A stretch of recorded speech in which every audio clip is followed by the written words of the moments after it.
Firman Tuhan berkata dalam Kisah Para Rasul pasal 2 ayat yang ke-11 berkata, baik orang Yahudi maupun penganut agama Yahudi, orang Kreta dan orang Arab, kita mendengar mereka berkata-kata dalam bahasa kita sendiri tentang perbuatan besar yang dilakukan Allah. Saudara-saudara, iman seseorang dapat terlihat dari perkataannya. Tuhan Yesus pernah berkata dalam Markus 11 ayat 23, aku berkata kepadamu, sesungguhnya barang siapa berkata kepada gunung ini, beranjaklah dan tercampaklah ke dalam laut, asal tidak bimbang hatinya, tapi percaya bahwa apa yang dikatakannya itu akan terjadi, maka hal itu akan terjadi baginya. Haleluya, puji Tuhan. Saudara-saudara, seorang perempuan yang memiliki masalah sakit pendarahan selama 12 tahun berkata dalam hatinya, asal ku jamah saja jubahnya, aku akan sembuh. Apa yang terjadi, saudara? Mujizat Tuhan terjadi. Sakit pendarahannya berhenti seketika itu juga. Haleluya, puji Tuhan. Saudara, Don Colbert dalam tulisannya mengatakan bahwa orang-orang yang selalu stres atau tertekan dalam hidupnya karena sering mengucapkan kata-kata yang sifatnya negatif, terdapat 4 kategori kata-kata kita yang menyebabkan kita menjadi stres. Yang pertama adalah kata-kata kita yang selalu kata-kata yang kejam yang kita ucapkan seperti sedang menghukum diri kita.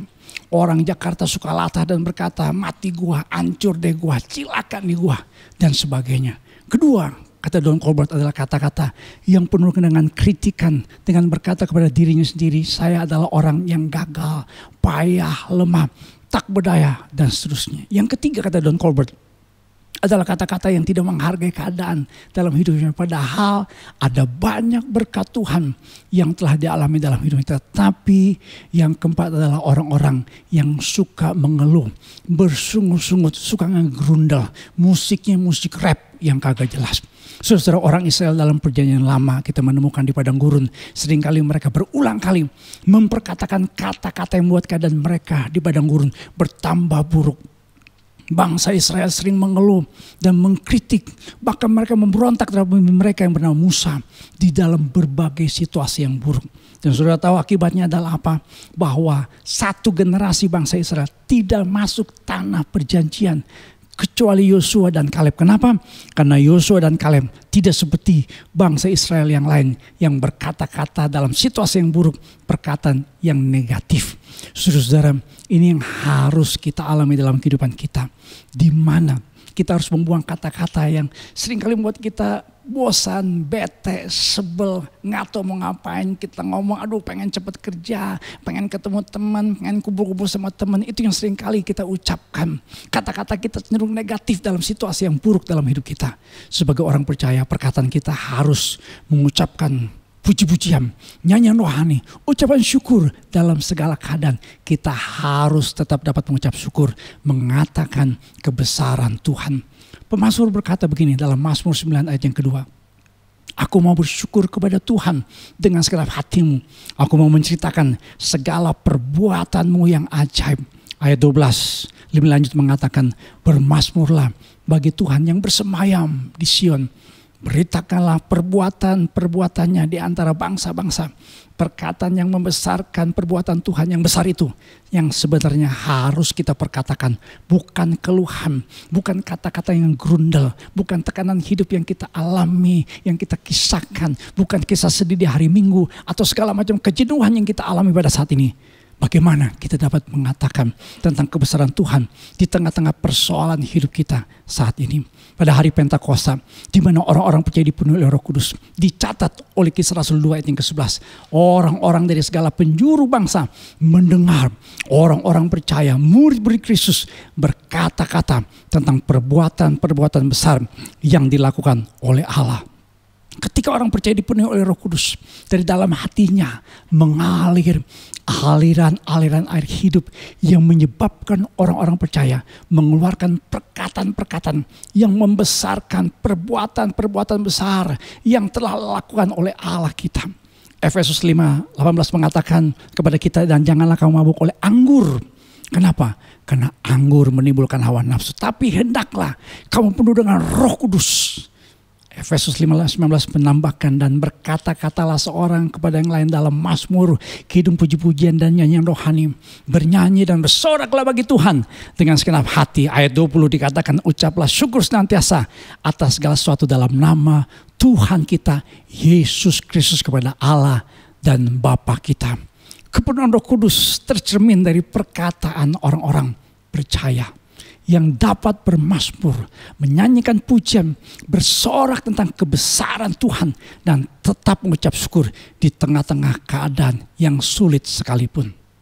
Itulah sebabnya saudara, kita merindukan sekali lagi Roh Kudus melawat hidup kita.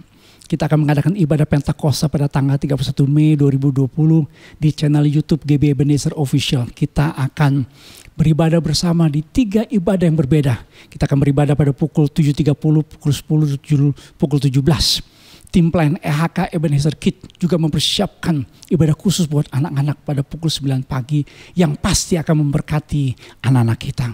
Dan orang-orang muda, ayo orang-orang muda bergabung di ibadah Master Plan Youth pada pukul 15 hari Minggu ini. Ini sebuah ibadah yang memang cocok, relevan istilah sekarang buat orang-orang muda. Lagu-lagu pujian dan kebenaran firman Tuhan yang pasti memberkati orang-orang muda. Saudara kasih dalam Tuhan, dalam minggu ini kita masih dalam suasana ibadah Pentecost Prayer. Setelah hari Selasa kemarin 26 Mei kita diberkati oleh pelayanan Bapak Pendeta Bambang Subowo dan Bapak Pendeta Agus Irawan. Maka pada hari Kamis pukul 19 kita akan dilayani oleh Bapak Pendeta Mulato Budi dan Bapak Pendeta Paul Saragi di channel YouTube GB Ebenezer Official. Hari Sabtu ini, hari Sabtu 30 Mei 2020 pukul 10 pagi ada ibadah khusus untuk para wanita. Hamba Tuhan Ibu Jacqueline Selose akan memberkati para wanita. Dan juga ada kesaksian yang luar biasa, kesaksian yang hidup dari Ibu Eva Sande, di mana kuasa Tuhan memberikan kesembuhan buat Bu Eva secara ajaib. Ayo bergabung para wanita. Saudara kasih dalam Tuhan, masih pada hari Sabtu. Hari Sabtu ini benar-benar full day. Ya, 30 Mei 2020 pukul 17. Kita akan menutup rangkaian Pentecost Prayer di channel YouTube, masih channel YouTube GB Ebenezer Official. Saya akan melayani bersama dengan istri Gina Hosea dan menutup rangkaian ibadah Pentecost Prayer. Kita juga bisa mengikuti IG Live di @amos_hosea. Jangan lupa Bapak Ibu sekalian, jangan lupa untuk like, subscribe, dan share link YouTube GB Ebenezer Official. Wah, kayaknya saya udah jadi YouTuber nih ya.